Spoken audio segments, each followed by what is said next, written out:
Hello दोस्तों, कैसे हैं आप लोग। उम्मीद करता हूँ आप सब ठीक होंगे और आप सभी की स्टडी भी बहुत अच्छी चल रही होगी। मेरी भी स्टडी बहुत अच्छी चल रही है। इस टाइम तो मेरा एग्ज़ाम चल रहा है और अभी मैं अपने घर पे हूँ। और मैं दिखा दूँ आप लोगों को, ये मेरा बेड है जिसमें मैं सोता हूँ। और इसी पे बगल में है मेरा टेबल और चेयर जिस पे मैं बैठ कर के पढ़ता हूँ। ये मेरे चाचा और चाची जी का रूम है। वे लोग यहाँ पे रहते नहीं हैं, इसी वजह से जब मैं यहाँ पे आ जाता हूँ गांव पे तो ये मेरा रूम हो जाता है। और यहाँ पे मैं अपनी ज़रूरत का सामान रखा हुआ हूँ अलमारी में। ये देखिए मेरे पुराने नोट्स पड़े हुए हैं और ये मेरे नए नोट्स हैं जो मैं लेकर के आया हूँ। और जो भी नोट्स हैं, टेस्ट सीरीज हैं, उन सभी को रखता हूँ टेबल पे, क्योंकि आज के दिन की शुरुआत करनी है। इन सभी के बाद आ गया मैं अपने स्टडी टेबल पे और पढ़ाई को अपने स्टार्ट कर दिया हूँ। आज के दिन की शुरुआत मैं एक टेस्ट दे करके करूँगा जो कि जीएस का है। जैसे कि दोस्तों आप लोग मेरे पिछले ब्लॉग में देख ही चुके होंगे कि मैं घर जा रहा था, और उसी ब्लॉग में मैं बता दिया था कि मैं क्यों घर जा रहा हूँ। और उसके बाद से ये मेरा घर का जो है पहला ब्लॉग है। समय के अभाव के कारण मैं एक भी ब्लॉग शूट नहीं कर पाया, इसी वजह से मेरी वीडियो कई दिनों से नहीं आ रही थी। तो अब नहीं ऐसा होगा, अब कंटिन्यूस वीडियो आती रहेंगी। और इसी बीच आप लोगों के बहुत सारे कमेंट आ रहे थे और आप सभी लोगों की कमेंट मैं पढ़ा हूँ। और जो भी आप लोगों के कमेंट्स है, जो भी क्वेश्चंस हैं, उन सभी को मैं जवाब देने की पूरी कोशिश करूँगा। सारे क्वेश्चन तो नहीं हो पाएंगे, लेकिन जो भी इंपॉर्टेंट्स मुझे लगेंगे उन सभी क्वेश्चनों का मैं जवाब ज़रूर दे दूँगा। तो फाइनली मेरा पहला सेशन समाप्त हो गया, तो अब मैं चलता हूँ, खाना खाऊँगा।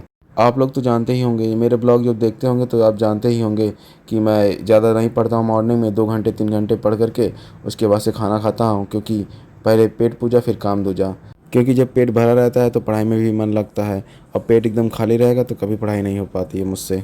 और भाई और लोग कैसे पढ़ते हैं मैं नहीं जानता हूँ, लेकिन मेरा तो यही है कि जब मैं पढ़ लेता हूँ 2-3 घंटे मॉर्निंग में तो खाना खा लेता हूँ ज़रूर। फिर उसके बाद दिन भर खाने को मिले या ना मिले कोई दिक्कत नहीं है, लेकिन मुझे मॉर्निंग में खाना चाहिए ज़रूर। खाना खाने के बाद से थोड़ा रेस्ट करूँगा, रेस्ट करने के बाद से फिर अपने पढ़ाई को स्टार्ट करूँगा। रेस्ट करने के बाद से आ गया मैं फिर से अपने स्टडी टेबल पे और पढ़ाई को स्टार्ट कर दिया हूँ। और ये सेशन मेरा चल रहा है मॉडर्न हिस्ट्री का।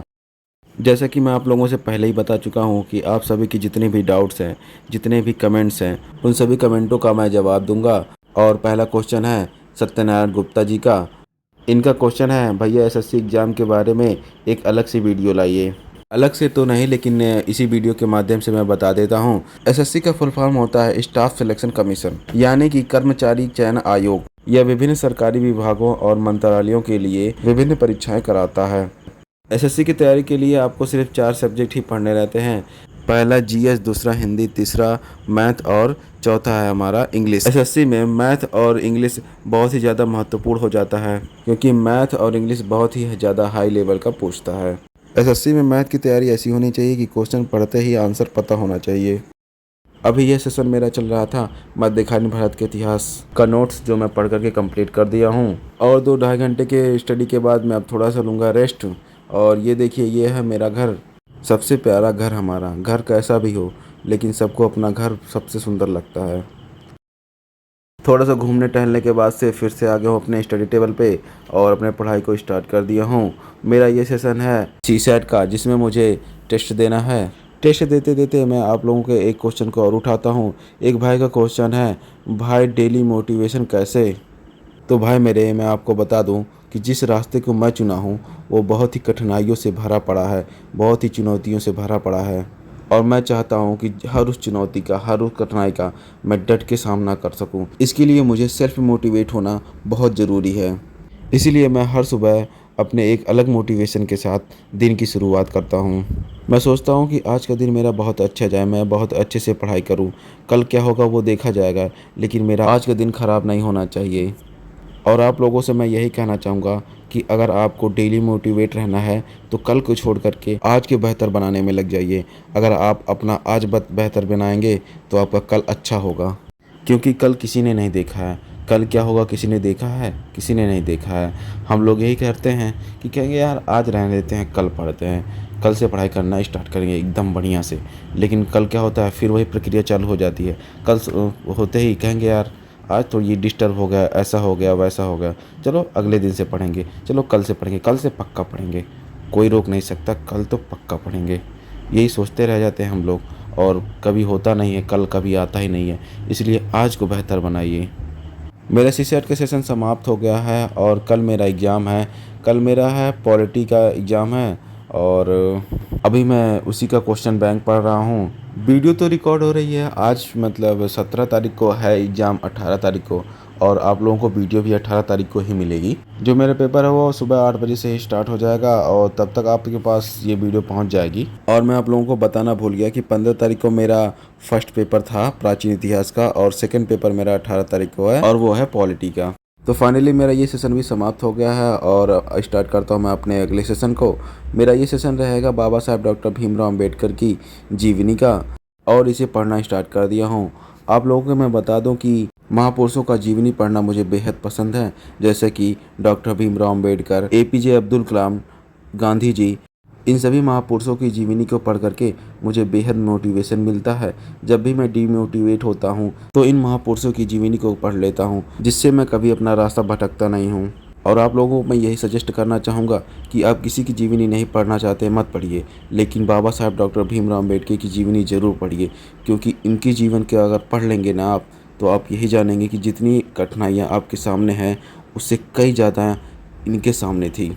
आप कल्पना करिए, अगर आप स्कूल में पढ़ने गए हों और आपको क्लास में ही ना घुसने दिया जाए तो आपको कैसा लगेगा।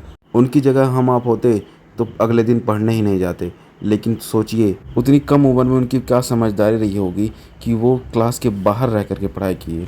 सो दोस्तों, शाम होने को है और ये सेशन मेरा समाप्त हो गया है और अब मैं जा रहा हूँ बाहर घूमने, देखता हूँ क्या हो रहा है।